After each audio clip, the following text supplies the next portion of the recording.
Nagluluto kami ng pakbet ni teacher. Ayan.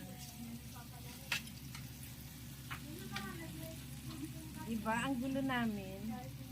Yan si Miss Ellen. Talaga? Ano? Bangos?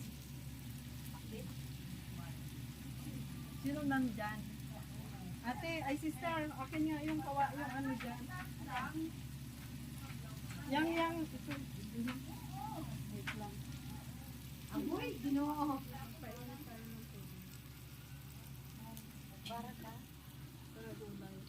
Para saan yan, BF? Sa seafood. Ha? Sa seafood. Okay. Ang tapos tro eh.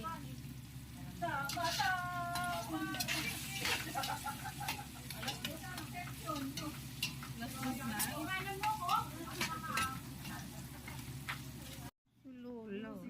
Ay, ano pa pala dito yung repolyo? Walang malay. Sa pensit yan. Asan na yung bagoong? No need na. Dinagay mo pa sa malay. Yeah. Prito yata. Sa pansit. Ayan eh, budget. At saka yung... Ayan, di ba?